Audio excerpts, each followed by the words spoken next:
बिस्मिल्लाहिर्रहमानिर्रहीम। आप देख रहे हैं मेरे सवाल और मैं हूं मुनीब फारूक। पाकिस्तान के अंदर इस वक्त बात हो रही है वो मियां नवाज शरीफ की वापसी की है और इस बात पर यकीन है पाकिस्तान मुस्लिम लीग नून को कि मियां नवाज शरीफ साहब जब मुल्क में वापस तशरीफ लाएंगे, नहीं जब लैंड करेंगे तो उस वक्त उनके पास हिफाजती जमानत होगी। ये एश्योरेंस कहाँ से आ रही है? क्या ये महज कानूनी या अदालती प्रैक्टिस है? कितना मुश्किल है, कितना आसान है और कितना ही काबिल अमल हो सकता है मुस्लिम लीग नून के लिए ये रिलीफ हासिल करना जो कि मियां नवाज शरीफ साहब की वापसी पर मियां नवाज शरीफ के लिए उनकी जमात हासिल करना चाह रही है। याद रहे 2018 में जब मियां नवाज शरीफ वापस आए तो उस वक्त उनको सजा हो चुकी थी, अपनी साहबजादी के साथ आए और उनको एयरपोर्ट पर ही गिरफ्तार कर लिया गया था। खाकसार ने उस सफर में मियां नवाज शरीफ के साथ मैं मौजूद था बहैसियत एक सहाफ़ी और मैंने अपनी आंखों से देखा कि मियां नवाज शरीफ को किस तरह से एयरपोर्ट पर गिरफ्तार किया गया है। वो एक अनप्रेसिडेंटेड सा वाक़या था और हम बहुत से सहाफ़ियों ने मेरे साथ उसको विटनेस किया। ये मौका कितना डिफरेंट होगा और क्या मियां नवाज शरीफ इतने सर्टन है, उनकी कानूनी टीम इतनी सर्टन है कि कोई मसला नहीं होगा और वो अदालत के सामने उन्हें मौका दिया जाएगा कि वो एक हिफाजती ज़मानत लें और फिर ख़ुद को पेश करें? ये एक बहुत बड़ा सवाल है जो कि मुस्लिम लीग नून की क़यादत के गिर्द घूम रहा है। मौलाना फजल रहमान साहब जो कि नाक़िद रहे हैं पाकिस्तान तहरीक इंसाफ के, आज उनको भी इस बात का एहसास है कि लेवल प्लेइंग फील्ड हर एक के लिए होना चाहिए। मौलाना साहब को ये क्यों लग रहा है कि हर कोई जेल से बाहर होना चाहिए, कोई भी जेल के अंदर नहीं होना चाहिए, सियासी मुखालफिन भी जेल के अंदर नहीं होना चाहिए, लेकिन हकीकत इसके बिल्कुल बरक्स है। एक जमात वो है जो कि ये कह रही है कि हम रियासती जबर का शिकार हैं, जबकि मुस्लिम लीग नून को वो इस बात के लिए एक्यूज़ कर रहे हैं कि इस वक्त आपका किरदार तो किंग्स पार्टी का है, आपको तो कुछ गलत नज़र ही नहीं आ रहा। ये एक ऐसी बात है जो कि शायद मुस्लिम लीग नून को भी आज अच्छी ना लगे, लेकिन शायद उनको इंट्रोस्पेक्शन की ज़रूरत पड़े किसी स्टेज पर कि कोई भी ऐसा अमल जो कि कानून और आइन के ख़िलाफ़ हो उस पर आवाज़ हर एक को उठानी चाहिए, कतई नज़र इस बात के कि वो किसी जमात के साथ भी हो। प्रोग्राम में आगे चलकर हम बात करेंगे जो रियासत ने फैसला किया एपेक्स कमेटी के अंदर और दुरुस्त फैसला किया कि जो गैर कानूनी तारकीन वतन इस वक्त पाकिस्तान के अंदर मौजूद हैं उनको 31 अक्टूबर तक इस मुल्क से बाहर जाना है।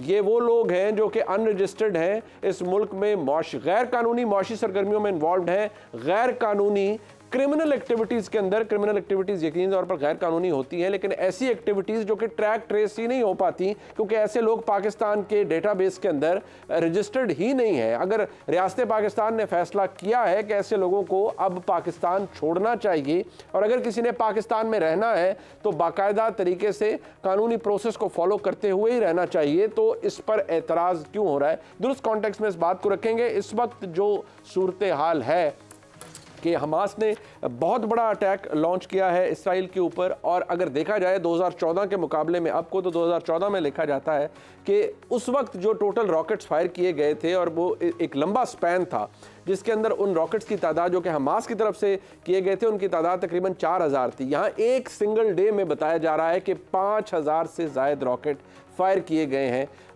ये एक लॉन्ग स्टैंडिंग प्रॉब्लम है। पाकिस्तान फ़लस्तीन के साथ इज़हार यकजहती भी करता है और इस मसले का पुरअमल हल भी चाहता है, लेकिन इस वक्त इजराइल ने डिक्लेयर किया है कि they are in a state of war. इसके हालात वाक़यात किस तरफ जाएंगे और इसका असर क्या पड़ेगा, इस पर भी बात आज के प्रोग्राम में ज़रूर होगी। पहले सेगमेंट में मैं अप्रूव करवा देता हूँ, मेरे साथ मौजूद हैं जनाब अहमद अवैस साहब, वकील हैं पाकिस्तान तहरीक इंसाफ के और साबिक एडवोकेट जनरल हैं पंजाब के, कानूनी मामलात के ऊपर अपनी गिरफ्त बड़ी मजबूत रखते हैं। बहुत शुक्रिया अहमद अवैस साहब आपका। जनाब अताउल्लाह तारर साहब डिप्टी सेक्रेटरी जनरल हैं पाकिस्तान मुस्लिम लीग नून के और मियां नवाज शरीफ साहब के जो कानूनी मामलात हैं उनको भी बड़े फॉलो करते हैं, इनफैक्ट उनको लीड कर रहे होते हैं बहुत से मामलात के अंदर। अताउल्लाह तारर साहब भी चंद ही मिनटों में हमें वीडियो पर ज्वाइन कर लेंगे। तारर साहब आपका भी बहुत शुक्रिया। इतनी सर्टनटी मुस्लिम लीग नून को क्यों है कि मियां नवाज शरीफ साहब को ये हिफाजती ज़मानत मिली होगी जब वो लाहौर एयरपोर्ट पर लैंड करेंगे और फिर जलसे के लिए जाएंगे? राना सनाउल्लाह साहब बहुत अहम रुकन है पाकिस्तान मुस्लिम लीग नून के, क्या फरमा रहे हैं सुनिए। बिल्कुल सर्टन और कॉन्फिडेंट नज़र आ रहे हैं। अताउल्लाह तारर साहब भी मौक़िफ़ उनसे भी पूछेंगे, ज़ाहिर बात है एक आम मामला है और दूसरी बात यह कि जिस वक्त स्टेट ऑफ अफेयर है पाकिस्तान तहरीक इंसाफ समझती है कि वो एक अताब का शिकार है और उसमें बहुत किरदार इस मुल्क में जो इस वक्त हालात हैं उसके अंदर बहुत से मामलात ऐसे हैं और उनको लग रहा है कि रियासत उन्हें दबा रही है, जबकि जो दूसरी मौक़िफ़ है वो ये है कि पाकिस्तान तहरीक इंसाफ ने जो किया उसकी भरपाई कर रही है पाकिस्तान तहरीक इंसाफ। इस वक्त सबसे पहले बुनियादी बात अहमद वैसा मैं आपसे जानना चाहूँगा, बेशक मियां नवाज शरीफ एब्सकॉन्ड कर रहे हैं, एक ऑब्वियसली मुश्किल होता है, लेकिन मैं समझता हूँ कि आप एक बड़े सीनियर वकील हैं, प्रैक्टिस क्या है? ऑल्दो आई अंडरस्टैंड कि जो शख्स एब्सकॉन्ड कर रहा हो उसके राइट्स बड़े लिमिटेड होते हैं, अदालतें बड़ी कंजर्वेटिव होती हैं ऐसे किसी शख्स को रिलीफ देने में, लेकिन मियां नवाज शरीफ की हिफाजती ज़मानत क्या बिल्कुल ही खारिज इम्कान है या इसकी नज़ीरें मौजूद हैं? बिस्मिल्लाहिर्रहमानिर्रहीम। मुनीर साहब, इसके अंदर बहुत बहुत रिमोट पॉसिबिलिटी वाली बात कह लीजिए, क्योंकि वो सिर्फ एब्सकॉन्डर नहीं है बल्कि वो कॉन्विक्ट भी हैं जी। और उन्होंने जो यहाँ से जाने के बाद 1 महीने का टाइम था कि उसमें ऐसे करेंगे, वहाँ से ये डिटेल्स आएंगी, वो पाकिस्तान हाई कमीशन के ऑफिस में और उसकी पूरी चेकिंग वगैरह डिटेल्स हॉस्पिटल की वो यहाँ पे पास ऑन होंगी। वो कोई भी कार्रवाई नहीं हुई, ऑन द कॉन्ट्ररी वो वहाँ पॉलिटिकल एक्टिविटीज़ में मुलव्वस रहे और उनकी चाल ढाल, उनके हरकत से भी ये महसूस होता था कि किसी ऐसी बीमारी में मुब्तला नहीं है कि जिनके मुतल्लिक ये कहा जाए कि वो पाकिस्तान में अगर रह जाते तो बहुत उनको शायद नुकसान हो जाता। तो ये सारी बातें जो हैं, आपको पता है कि डिस्क्रिशनरी पावर होती हैं बेल की, और प्रोटेक्टेड बेल जो है वो तो उसी सूरत एक्यूज को दी जाती है। ये कॉन्विक्ट एब्सकॉन्डर को बड़ी रिमोट पॉसिबिलिटी, इसलिए मैं नहीं समझता कि ये उनको ये बेल मिलेगी। साथ ही साथ मैं ये भी मेरा अपनी ज़ाती ख्याल है कि ये उनकी जो डेट्स वगैरह उनके आने का जो ये सारा एक जो फसाद कायम किया गया है, एक पूरा जो बनाया गया है एक प्लान, ये तमाम का तमाम एक आर्टिफिशियल है और एक ये ब्लफ ऑफ 23 होगा। अच्छा, वो आ नहीं रहे, ये मेरी बात लिख लीजिए आप। मतलब आपको लग रहा है कि मियां नवाज शरीफ साहब 21 अक्टूबर को पाकिस्तान नहीं आ रहे और आपको ये ब्लफ लग रहा है? बट इस ब्लफ का फायदा क्या है मुस्लिम लीग नून को फॉर प्रैक्टिकल पर्पसेस आपके नजदीक? वो एक हाइक कर रहे हैं ना, उनके नाम पे एक एक्टिविटी करने की कोशिश कर रहे हैं, क्योंकि लेटेस्ट इन्फॉर्मेशन जो मियां नवाज शरीफ साहब को जो पहुंची है ना, वो ये है कि जब शहबाज शरीफ साहब यहाँ आके अभी कल परसों जो उन्होंने कुछ छोटे छोटे इज्तिमा में जाके कुछ खिताब करने की कोशिश की थी, तो लोगों के हजूम वहाँ पे जो थोड़े बहुत इकट्ठे हुए, उन्होंने बहुत ही गली ज़ुबान भी इस्तेमाल की है और वहाँ पे गैदरिंग भी जो है उनकी फेवरेबल ना थी, ना वो रिस्पॉन्स था। अच्छा, तो ये भी आई ओपनर है उनके लिए, ये इतला उनको भी पहुंची है और वो काफ़ी तशवीश का इजहार भी कुछ हलकों के सामने जहां उनके करीबी थे वहां पता लगा कि ये बात भी हुई है। तो ये बहुत सारी चीज़ें हैं। अच्छा, बट अगर हाँ, क्योंकि वो सेफ पोजीशन में अगर आना था उन्होंने, तो वो उनको यहाँ पे वो बिल्कुल ठीक है। But hold on to this point sir, मैं ये क्योंकि दो मामलात हैं। एक तो तारक साहब मुझे बताइएगा, क्योंकि मियां नवाज शरीफ साहब के कानूनी मामलात को आप देख भी रहे होते हैं, आप all over the place, you are all over the place, और बड़ा मुश्किल होता है आपको ट्रैक करना, हम लकीली कर पाते हैं। मसला ये है कि इस वक्त जो इशू है वो मियां नवाज शरीफ साहब के जो डिस्टिंक्शन ड्रॉ की है, और वो है बड़ी वाइटल, जो अहमद अवैस साहब ने फरमाई कि मियां नवाज शरीफ साहब एक्यूज नहीं है, वो कन्विक्टेड हैं, सज़ा याफ्ता हैं और एब्सकॉन्ड कर रहे हैं। और ऐसे शख्स जो कि 4 हफ्तों के लिए वो गए एक बॉन्ड दे के, जिसके शहबाज शरीफ साहब ने जमानत दी, वो वापस तशरीफ नहीं लाए। अब जबकि वो आ रहे हैं तो बड़े रिमोट चांसेस है कि अदालत उन्हें कोई भी इस तरह की हिफाजती जमानत दे, and that too for a political activity. बहुत शुक्रिया मुनीब साहब। पहली बात तो ये कि पता नहीं कहाँ से इंफॉर्मेशन आती है कि मियाँ साहब नहीं आ रहे और वहाँ पे गालम गलोच हो गई, गैदरिंग इकट्ठी नहीं हुई। आजकल प्रॉब्लम ये है ना, आप तो चलें एक मंजे हुए एंकर हैं, लोग अपनी स्टडीज़ करते हैं, डिग्रियां लेते हैं, उसके बाद सहाफ़ती करियर का आगाज़ करते हैं। आजकल प्रॉब्लम ये, जिसको घर में दूसरी तरफ सालन कोई नहीं देता, उसने यूट्यूब चैनल बनाया हुआ है, वो टिकटॉक पे बैठा हुआ है और वो ऐसी मार रहे होते हैं। एक वो पता नहीं कोई काजमी साहब है, वो उस दिन कह रहे थे कि साइफर के अंदर लिखा है कि हम तुम्हारे बाप हैं कुत्ते। मैं आपको क्लिप भेजूंगा, आप बड़े महजूज होंगे। अच्छा। हाँ, उन्होंने कहा कि वो मैं आपको भेजूंगा क्लिप। यानी ऐसे लोग आजकल वीलॉग्स, और अब प्रॉब्लम ये है कि वो एक क्लिक ऑफ अ बटन पे चीज जो है वो झूठ और जो भी होता है सामने आ जाता है। ऐसी कोई बात नहीं है। मियां साहब वापस आ रहे हैं, अटल है, कंफर्म्ड है, किसी किस्म का हमें अभाम नहीं है। मैं अभी पिंडी डिस्ट्रिक्ट की एक कल्लर सईदा की तहसील से जलसा करके आ रहा हूं। हमारी पूरी पॉलिटिकल मशीनरी मोबिलाइज्ड है। शहबाज शरीफ साहब के जलसे में जितने लोग थे, उन्होंने जो 8 घंटे की एक्टिविटी की वो आपके सामने है। कुछ लोगों के आपस का मसला वहां पे हुआ था, उनको भी बुला के वो सेटल कर दिया गया है। तो देखिए ये क्या सराइयों से परहेज करना चाहिए। अब मैं लीगल पॉइंट की तरफ आता हूं जी। मियां नवाज शरीफ के 2 केस हैं, ठीक है। जो अल अजीजिया है उसमें सेंटेंस सस्पेंडेड था, ठीक है। जो एवनफील्ड है उसके अंदर एक बेल दी गई, इस्लामाबाद हाई कोर्ट ने दी और फिर पंजाब गवर्नमेंट को कहा कि आप इसको एक्सटेंड करेंगे। अब पंजाब गवर्नमेंट ने लीगली उसमें बड़े सुकम छोड़े। उस वक्त की पंजाब गवर्नमेंट ने मेडिकल बोर्ड बनाया, मगर हाई कोर्ट ने पाबंद किया था कि आप हाई कमीशन के थ्रू पेशेंट को चेक कर सकते हैं, उसकी रिपोर्ट तलब कर सकते हैं, जाके मिल सकते हैं। वो कोई भी स्टेप पूरा नहीं किया गया और बगैर सुने, मैं वकील था उस केस में जो पंजाब गवर्नमेंट के साथ मैं पेश होता रहा हूं, बगैर सुने वो हमारी बेल कैंसिल कर दी गई। अब देखिए, कन्विक्शन में अपनी बारी आती है तो कहते हैं साइफर का जो है वो सेंटेंस सस्पेंडेड है, तो भैया अल-अज़ीज़िया का भी सस्पेंडेड है। जो दूसरी बेल है एवनफील्ड की, ये वो केस है माइंड यू जिसके अंदर मरियम नवाज शरीफ साहिबा को बाइज्जत बरी किया गया, ये कहकर कि उन्होंने एक जुर्म में मावनत और इयानत के इल्जाम में उनको इस केस में किया गया था। ठीक है, क्योंकि वो जुर्म साबित ही नहीं हुआ तो मावनत और इयानत का सवाल ही पैदा नहीं होता। अरशद मलिक की एपिसोड आपके सामने है, बाकी शौकत सिद्दीकी की एपिसोड आपके सामने है। Allow me to ask you, और बात ये है सर बात ये है, ये जो सारी बातें आप कह रही हैं, ये कह रहे हैं, फरमा रहे हैं, ये तो अपील के अंदर कोई वो आर्गुमेंट्स आपकी तरफ से जाएंगे, कंसिडर किए जाएंगे, नहीं किए जाएंगे, that is for the court to decide. But सवाल ये है कि ये तो एक बड़ी वो स्टेज है ना, मियां साहब तशरीफ ला रहे हैं और इस वक्त स्टेटस ये है कि वो एब्सकॉन्ड कर रहे हैं, इस वक्त स्टेटस ये है कि वो कन्विक्टेड है, तो कैसे अदालत आपको मिलेगा, रिलीफ देगी? कि आप उसी तरफ आ रहा था मैं, वो आपका टाइम ही बचा रहा था, मैं उसी तरफ आ रहा था। मामला ये है, इनको एब्सकॉन्डर डिक्लेयर करने की पिछली गवर्नमेंट ने कोई भी स्टेप पूरा नहीं किया। अच्छा, प्रॉपर्टीज अटैच होती हैं, प्रॉपर्टीज हाँ देखिए ना, एब्सकॉन्डर किसे कहते हैं? एक प्रोक्लेम्ड ऑफेंडर है, पीओ है, इश्तिहारी जिसे कहते हैं, आपने उसका प्रोसेस करना होता है ना। आप प्रॉपर्टीज अटैच करते हैं, समन भेजते हैं, 100 चीजें, आप भी इस मामले को जानते हैं। एक तो वो इश्तिहारी या प्रोक्लेम्ड ऑफेंडर नहीं है। अच्छा, he is not a PO।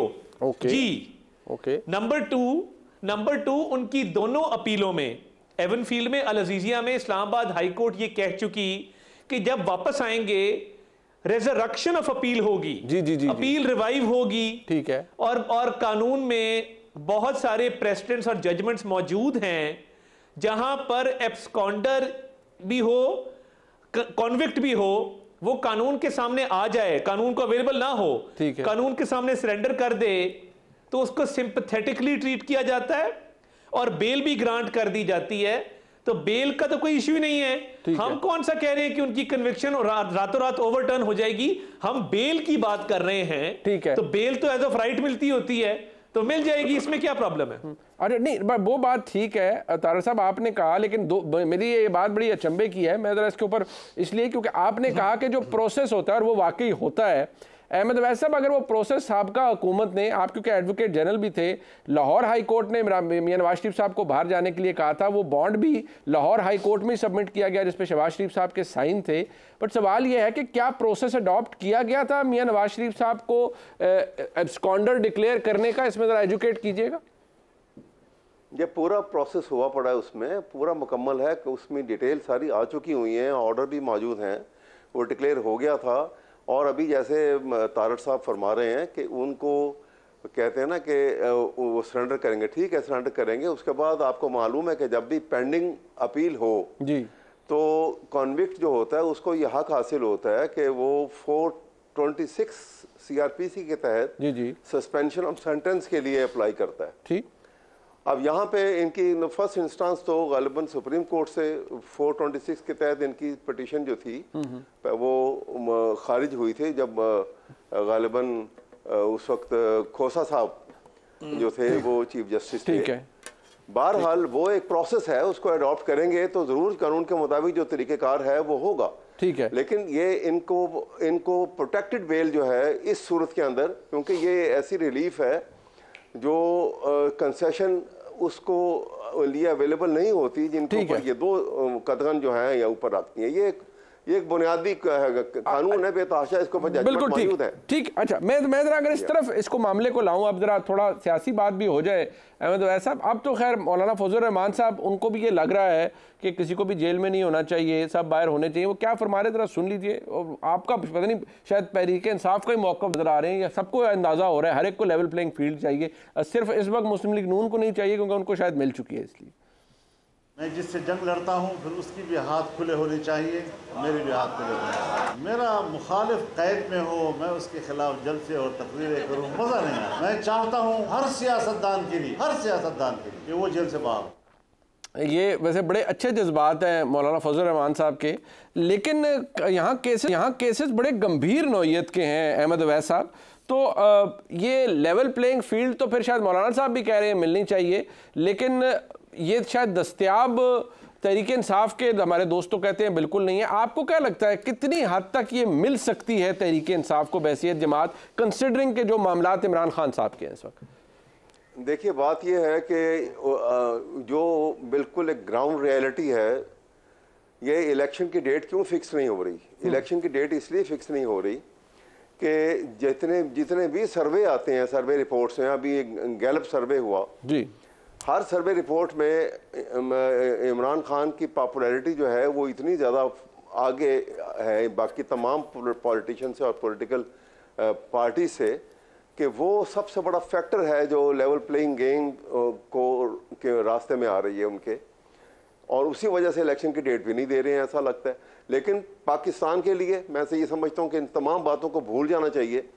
Pakistan की सालमियत के लिए इनको ये मुहैया करनी चाहिए, इक्वल लेवल प्लेइंग पोजीशन में आना चाहिए और इलेक्शन की डेट अनाउंस करनी चाहिए ताकि पाकिस्तान इस स्पेल से बाहर निकले। ये जो इकोनॉमिक के लिए हमारी जो बदहाली हो चुकी है और यहाँ पे हमारे एक्सपोर्ट और इम्बैलेंस इतनी हो गई है हमारी इंपोर्ट के साथ कि इस वक्त सूरत हाल इतनी ख़तरनाक हो चुकी है कि ऐसा लगता है कि हमारा इकोनॉमिक सर्वाइवल जो है वो बड़ा मुश्किल है।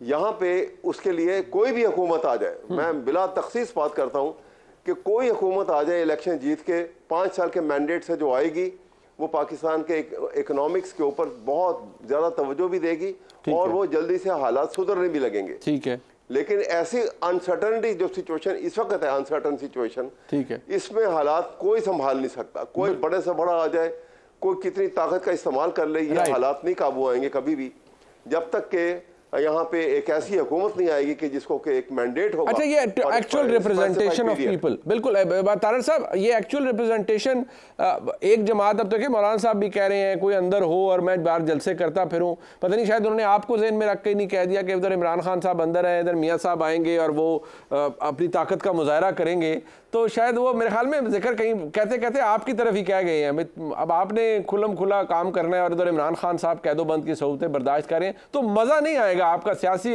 मुखालिफ जेल में होंगे और आप बाहर होंगे सारे।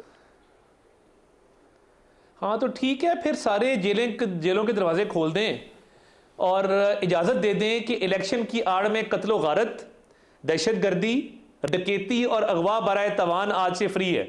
या तो ये कर देना, सस्पेंड कर दें आइन को और कानून को और कहें कि क्योंकि इन्होंने इलेक्शन लड़ने हैं, ये इद्दत में निकाह करें, ये बच्ची रखें इलीगल, ये जो मर्जी करें, ये तोशा खाना के तहाइफ बेचें, ये खाना काबा के मॉडल की घड़ी बेच दें, ये साइफर को नीलाम कर दें, ऑफिशियल सीक्रेट्स एक्ट की वायलेशन कर दें, इनको कोई मत पूछे। और ये अगर जेल से निकल के 2-3 बंदे कत्ल भी करवा देते हैं तो फिर कोई ना पूछे। नहीं, ये हो क्या रहा है? मैं तो ये समझने से कासिर हूं। क्या तोशा खाना में हमने कहा था कि आप घड़ियों का व्यापार करें और बिजनेस टाइकून से 5-5 कैरेट की अंगूठियां मांगें? हमने कहा था कि आप तोशा खाना के तहाइफ बेच के उनको डिक्लेयर ना करें। हमने कहा था आप साइफर लहराएं। हमने कहा था आप करप्शन करें। जब आपने ये सारे अमाल किए हैं, इन अमाल की कोई सजा तो होगी, कोई ना कोई कानूनी इदारा तो हरकत में आएगा, कोई ना कोई आपको रेप्रिमांड तो किया जाएगा। इलेक्शन की आड़ में और एक फैशनेबल नारा लगा देना लेवल प्लेइंग फील्ड का, उसकी आड़ में क्या बिल्कुल खुली छूट दे दी जाए कि जिसके जो दिल में आए वो करे? मैं समझता हूं ये बिल्कुल अनफेयर बात है। और ये कानून के मुताबिक करे ना, जो वाला सर कानून के मुताबिक करे ना। यहाँ तो बंदे बेचारे गायब होते हैं, घर वो रोते पीटते हुए आते हैं, उनके घर वालों को पता ही कोई नहीं चलता। आप लोगों को जब उठाया जाता था, माजरत के साथ लफ्ज उठाने का कह रहा हूँ, आपके बंदे गिरफ्तार होते थे नैब के केसेस में, राना सनाउल्लाह साहब पे हेरोइन डाली गई, सब कह रहा हूँ, वो कम से कम को कानून आपको पता तो लगता था ना कि वेयर अबाउट्स थे कहाँ लोगों के। यहाँ तो बंदों को पता नहीं चलता। मुनीब साहब वो जो कहता था कि कुछ नहीं होता, अब वो रोता है तो वो चुप नहीं होता। तो बात ये है कि ये मुझे बताएं ना, किसी की गाड़ी में मंशियात डाल दी, किसी की बेटी को बाप के सामने गिरफ्तार कर लिया, किसी की बहन को जो है वो चांद रात को उठा लिया, तो ये तो डाकू राज था। और जिस तरीके से मुकदमात बनाए जाते थे, मंशियात डाल दो, जेल में बंद कर दो, खाना नहीं दूंगा, दवाई बंद कर दूंगा। अब प्रॉब्लम ये है कि जो अल्लाह माफ करी बुरा वक्त किसी पे ना आए। हमने देखी है ये वक्त, बिल्कुल हमारे पे भी दहशतगर्दी के पर्चे रहे, हमने भी जेलें देखी हैं। प्रॉब्लम ये है जो धाड़े मार मार के रो रहे हैं और जो क़यामत का एक सीन जो है वो बर्पा कर रहे हैं, ये वही जालिम लोग हैं जो तालियां बजाते थे, मीडिया पे बैठ के ठट्ठे लगाते थे हमारे, और पूरी की पूरी क़यादत बंद थी नाजायज मुकदमात के अंदर। अच्छा जी। और एक उंगली का इशारा होता था और बंदे को उठा के जेल में बंद कर दिया जाता था, बंदे को गायब कर दिया जाता था। आज इनको इंसानी हकूक याद आ गए हैं, आज ये बैनुल अक़वामी सतह पे इस मामले को उठा रहे हैं। तो भाई 9 मई को किसने कहा था कि अपनी फौज पे हमला करें? We are a nuclear armed nation. बिल्कुल ठीक है, हम एक एटमी ताकत हैं। हमारी फौज पे अगर हमला होगा, हमारे यूनिफॉर्म की अगर बेहुरमती होगी और एक मुनज़्ज़म मंसूबे के तहत होगी, और उसके बाद आप ऑफिशियल सीक्रेट्स एक्ट की भी वायलेशन करेंगे, ठीक है, तो इनको सर पे बिठा के इनको हार तो नहीं पहनाए जा सकते, इनको निशाने हैदर तो नहीं दिया जा सकता। इनके साथ होना यही था जो इनके साथ हो रहा है, क्योंकि इनके करतूत ऐसे हैं। लड्डू तो नहीं किसी ने खिलाने थे। बट मैं अहमद अवैस साहब से पूछता हूँ कि ये डिस्टिंक्शन कहाँ ड्रॉ हो। ब्रेक लेते हैं, मुख्तर साहब वक्त है जी, ब्रेक से वापस आते हैं तो इस पर बात हो जाए कि इस वक्त जो सूरत हाल है पाकिस्तान तहरीक इंसाफ की बहसियत एक जमात, वो इस पोजीशन से कैसे बाहर निकल सकते हैं, कंसिडरिंग जो इस वक्त हालात हैं क़यादत के, और बाकी लोग जो इस वक्त कुछ भागे हुए हैं, कुछ भाग के वापस आ जाते हैं, कुछ टेलीविजन टॉक शोज़ के अंदर आ जाते हैं। इस पर बातों की ब्रेक के बाद फिर आपको खुशामदीद कहते हैं। मतलब ऐसा लेवल प्लेइंग फील्ड पीटीआई को कैसे मिल सकती है, कंसिडरिंग के जो हालात हैं, वाक़यात हैं, मामलात हैं इस तरफ? देखिए बात यह है कि डिस्टर्बेंस जो है ना, ये क्लियर उसी वक्त होगी, ठीक उस वक्त होगी जब वो एक इक्वल सी अपॉर्चुनिटीज़ जो है सबको मिलेंगी, वरना ये डिस्टर्बेंस बहुत बढ़ जाएगी। और जब बढ़ेगी तो फिर हाथ के कंट्रोल से, हर एक के कंट्रोल से बाहर निकल जाएगी। और इससे पहले कि ये निकल जाए तो कॉन्स्टिट्यूशन के ऊपर एक्ट करना पड़ेगा और लेवल प्लेइंग फील्ड के बुनियाद के ऊपर ये हालात को बदलना पड़ेगा, और जो अपनी गलतियां हो चुकी हैं उनका तदारक भी करना पड़ेगा। अभी मैं बहुत सारी तारड़ साहब ने जो बातें की हैं, बहुत सारी बातें बता दी जिसमें कोई ऐसी सदाकत वाली बात कम थी। जज्बात से नौजवान हैं, जज्बात में जब बातें करते हैं तो फिर वो उसकी हक गोई बाज़ इंसान को वो उतनी अहमियत और उसकी मद्देनज़र नहीं रहती।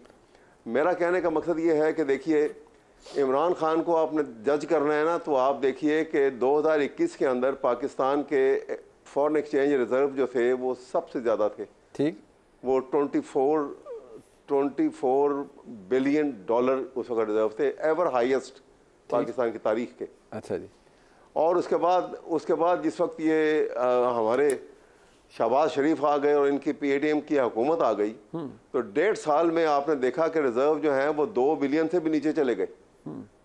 वो अच्छा, ये कैलिबर था। और वो इसहाक डार साहब आए कि जिनके आने के खौफ से, उनके सांस की आवाज़ से डॉलर जो है वो उसकी इस्तात जो है भागने की या दौड़ने की ख़त्म हो जाती है, ठीक है, उसकी रूह जो है वो तंग हो जाती है, सूख जाती है। बिल्कुल ठीक है। वो डॉलर जो है वो कहाँ से कहाँ निकल गया, ये तो एक, और ये नहीं देखा उनके मुल्क के हालात क्या थे।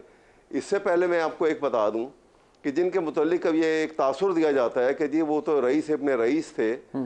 1980 से लेके आप 1900 जब ये पहली दफ़ा प्राइम मिनिस्टर बनते हैं जी जी 93 तक मैं आ जाऊं, 1980 से लेके 1993 तक के पीरियड में इनके दोनों भाइयों के, शहबाज शरीफ और नवाज शरीफ के, आप सालाना इनकम टैक्स रिटर्न देख लीजिए, चंद हज़ार, 4,000, 5,000, 6,000, 7,000 ये एनुअल इनके रिटर्न है। अच्छा जी। और इतनी एनुअल रिटर्न के ऊपर वो इतनी अरबों की कीमत की इमारत जो प्रॉपर्टी जो इस वक्त इंग्लैंड में इनकी है, वो एवन फील्ड हाउस जहाँ बैठे हुए हैं, एमएनसी वगैरह की, ये सारी प्रॉपर्टी जो है ये प्रॉपर्टीज जो हैं वो 3-4 हज़ार की इनकम टैक्स रिटर्न से आती हैं वापस। बिल्कुल ठीक। ये मुल्क गरीब हो गया। और एक तो आपने दो बातें सर फरमाई है। आपने कहा एक तो इनकॉम्पिटेंस है जो कि पीडीएम की हुकूमत में थी, जाहिर बात है, और आपने कहा कि इमरान खान साहब की हुकूमत बहुत कॉम्पिटेंट थी।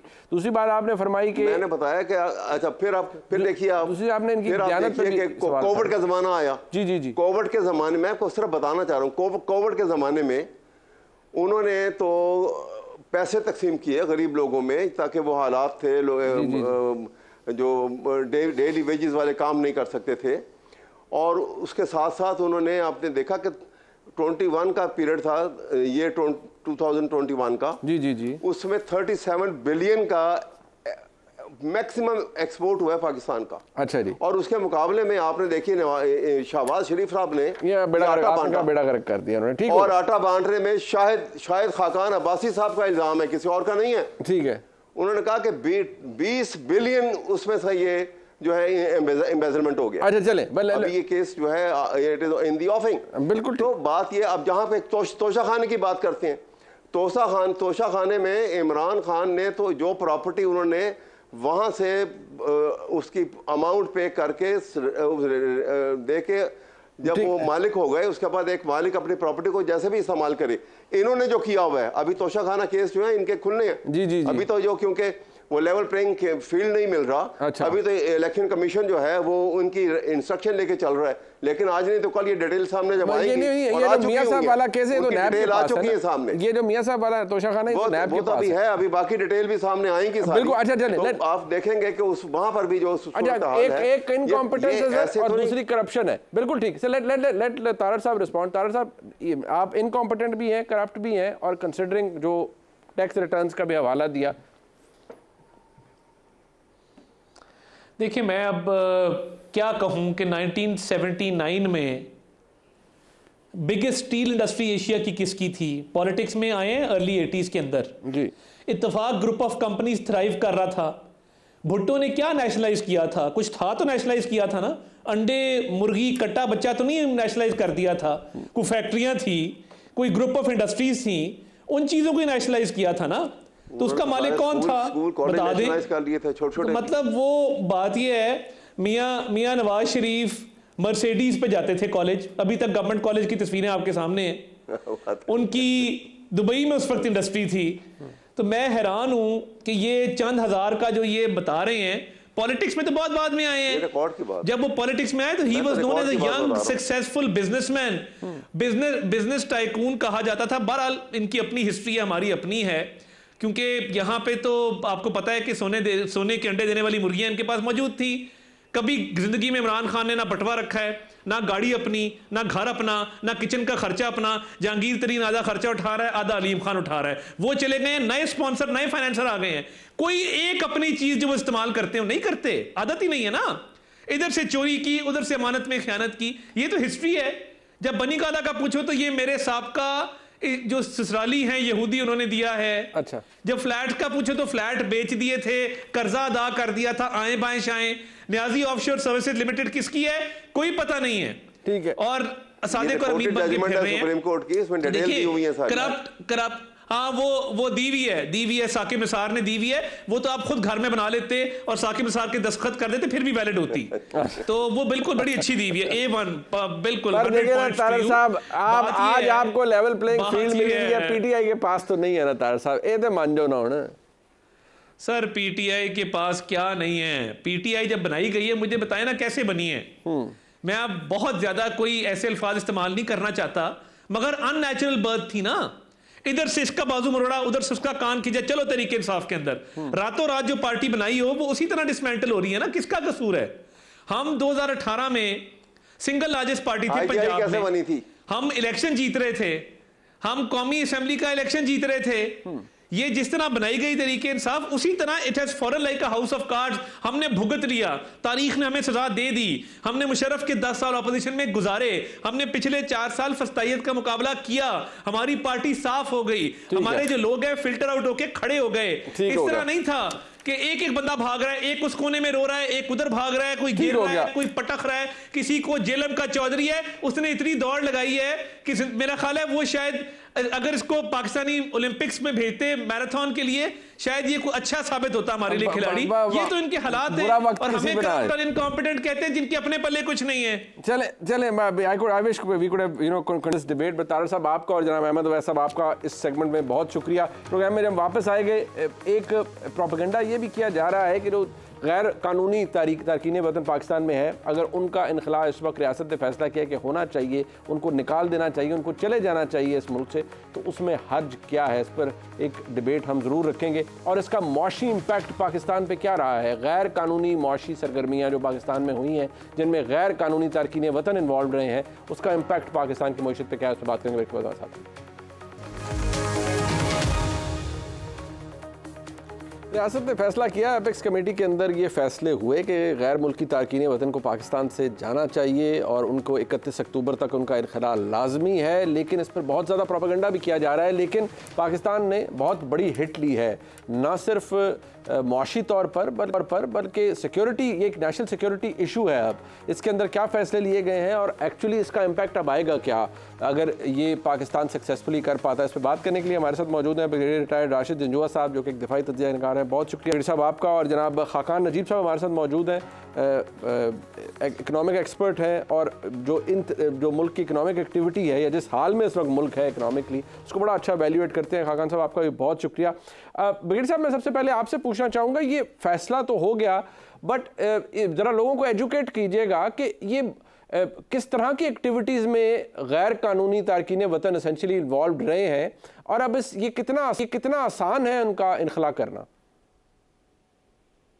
देखें, जो इनका स्टेटस है वो वी नो, हाल में ब्रिगेडियर साहब को मेरी आवाज़ जानी नहीं जी, ये जो 1.4 मिलियन रेफ्यूजीज हैं, ये उनकी बात नहीं हो रही। ये वी आर कंसर्न विद जो गैर कानूनी तारकीन वतन है, और वो चाहे अफगान हो चाहे वो किसी और नेशनलिटी से ताल्लुक हो, तो उनके लिए ये ऑर्डर है कि 1 November onwards they will all be told to go back. तो अब उसमें आपने जो स्पेसिफिक आपका क्वेश्चन था कि कौन सी एक्टिविटी में ये मुलव्विस थे, तो वो तो देखें, जो रजिस्टर्ड नहीं है, जिसका किसी डेटाबेस में हमारे पास नहीं है उसकी शिनाख्त, तो वो तो किसी भी इलीगल एक्टिविटी में इन्वॉल्व हो सकते हैं। और हमने देखा है कि ये जो क्रॉस बॉर्डर स्मगलिंग है, पाकिस्तान के अंदर जो ड्रग्स का धंधा हो रहा है, पाकिस्तान के अंदर जो दहशतगर्दी की मुआवनत हो रही है और जो ऑर्गेनाइज्ड क्राइम है, ये सारे इसके ताने बाने इन इलीगल लोगों से मिलते हैं जो कि who remain incommunicado, so there is no check on their comings and goings, और उसकी वजह से वो किसी भी दहशतगर्दी की एक्टिविटी में मुलव्वस हो सकते हैं, उसकी वो एक्टिव मुआवनत करते हैं। तो सिंस वो रजिस्टर्ड नहीं है, रेडार पे नहीं है स्टेट के, तो they can not be accountable also. तो इस वजह से मेरा ख्याल है कि ये एक बड़ा अच्छा स्टेप है, और ये एक बहुत रेडिकल स्टेप ये भी लिया गया है which should have been taken long ago, कि अभी सिंगल एंट्री रेजिम, पासपोर्ट और वीज़ा, उसके ज़रिए अफगान आएंगे और जाएंगे। अब जब ऐसा होगा तो वो स्टेट के पास भी एक complete control of data set आ जाएगा, right. Because as of now स्वाय तोरखम के जो गुलाम खान, खरलाची, चमन के जो क्रॉसिंग पॉइंट्स हैं, वहाँ मल्टी एंट्री रेजिम है जिसमें तस्करा है और उस तरह की ई तस्करा। तो वो उसकी गार्ड में हमारे जो बहुत से ऐसे लोग हैं जो कि आ जाते हैं, जिनको सही तरीके से स्क्रूटनी नहीं की जाती। With in the guard of families also people enter, और हम देख रहे हैं कि जो दहशतगर्दी की जो लहर आई हुई है अमेरिकन विड्रॉल के बाद से, उसमें स्पाइक इस वजह से आ रहा है कि उनके जो एक्टिव जारी है और एक लॉजिस्टिक पूरी चेन जो उनकी है cross the Afghan border, that is open. और ये एक बहुत बड़ी वल्नरेबिलिटी है कि unless we institute better controls, तो ये का अपना निज़ाम बेहतर करें, ठीक हो वल्नरेबिलिटी। बिल्कुल ठीक। डॉक्टर साहब ये बताइएगा, आप खाकान साहब, ये आपके नज़दीक ये मुआशी तौर पर कितना हिट लिया है पाकिस्तान ने? Of course Afghan transit trade भी यहाँ होता रहा है, but obviously that has been put on halt. ये इलीगल इकोनॉमिक एक्टिविटीज से कितना नुकसान हुआ है पाकिस्तान को? सो मनीब, अगर आप इसका जायज़ा लें तो $4 अरब पिछले साल थी अफगान ट्रांजिट ट्रेड, वो 67% बढ़ के इस साल $6.7 बिलियन पे चली गई। वहाँ पे ऐसे गुड्स पाए गए, synthetic fibre, electric equipment, electronics, tyre, tube, T, जो अफगानिस्तान बिल्कुल नहीं जा रहे थे, वो बगैर कस्टम ड्यूटी के, बगैर इनकम टैक्स, बगैर एनी रेगुलेटरी ड्यूटी के पाकिस्तान की मार्केट्स में बिक रहे थे। सिगरेट्स बहुत ज़्यादा बिक रहे थे। इसने इलीगल मार्केट को पनपने में पाकिस्तान में बहुत बड़ा किरदार अदा किया। उसके साथ साथ ऑफ कोर्स आपकी जो स्त्री बनती है, वो स्त्री जो compete कर रही है अगर एक ऐसी स्त्री से जो टोटली बगैर जैसे कहेंगे टैक्स पेड हो और इनफॉर्मल सेक्टर में हो, तो आपकी जो सनत है उसको नुकसान हुआ। तीसरा नुकसान ये हुआ मुनीब कि ये जो 6.7 अरब डॉलर थे, ये अफगानिस्तान कहाँ से ला रहा था? ये आपकी ओपन मार्केट या जो तीसरी मार्केट अभी आपने क्रिएट की, जिसको आप कर्ब से आगे जाके, जिसको इलीगल इलिसिट मार्केट कहें, ग्रे मार्केट कहें, जो भी आप उसको नाम दें, जो कि ऑपरेट कर रही थी, वहां से सारा खिंचाव आ रहा था। So in 3 ways Pakistan was getting hurt, the informality hurting our industry, the dollar पे प्रेशर, और तीसरा एक जो क्रिएट हो रही थी डॉलर की एक तीसरी मार्केट। इस सब को कर्ब करने के लिए हमने अच्छे एक्शंस लिए हैं। I must say this, SRO 1397 के अंडर जो गुड्स अफगानिस्तान में रिक्वायर्ड नहीं है वो बैन कर दिए गए हैं। आज अभी थोड़ी देर पहले आपसे बात करने से पहले एक SRO 1401 इशू हुआ है और उसमें पहली बार ये कहा गया है कि हम 25% कंटेनर्स की स्क्रूटनी करेंगे और एक हमारा रिस्क बेस्ड एनालिसिस सिस्टम है, 10% उसमें से गुजारेंगे, because track and trace was just not working. फिर हमने एक SRO 1402 इशू किया है आज, उसमें हमने ये कहा है कि हम एक बैंक गारंटी मांगेंगे आपसे कि ये गुड्स वाकई ही अक्रॉस द बॉर्डर जा रहे हैं, और एक 10% प्रोसेसिंग फी भी लिया। हमें ये एक्शंस बहुत पहले लेने चाहिए थे। मैं 2010 से कह रहा हूँ कि ये एक रिडंडेंट ATT है जो हम उनके साथ किए हुए बैठे हैं, इसको इंटरनेशनल नॉर्म्स पर लाइए। पर इसमें यह भी कहना दुरुस्त होगा कि हमारे अपने जो लॉ इन्फोर्समेंट एजेंसीज हैं, उन्होंने इसमें वो रोल प्ले नहीं किया ऑफ स्ट्रिक्टनेस जो करना चाहिए था। आई एम रियली होपिंग कि अब हम इसको आगे लेकर चलेंगे और इससे बहुत सी इनफॉर्मेलिटी के मसाइल जो हैं पाकिस्तान के, उनको हल करने की कोशिश करेंगे।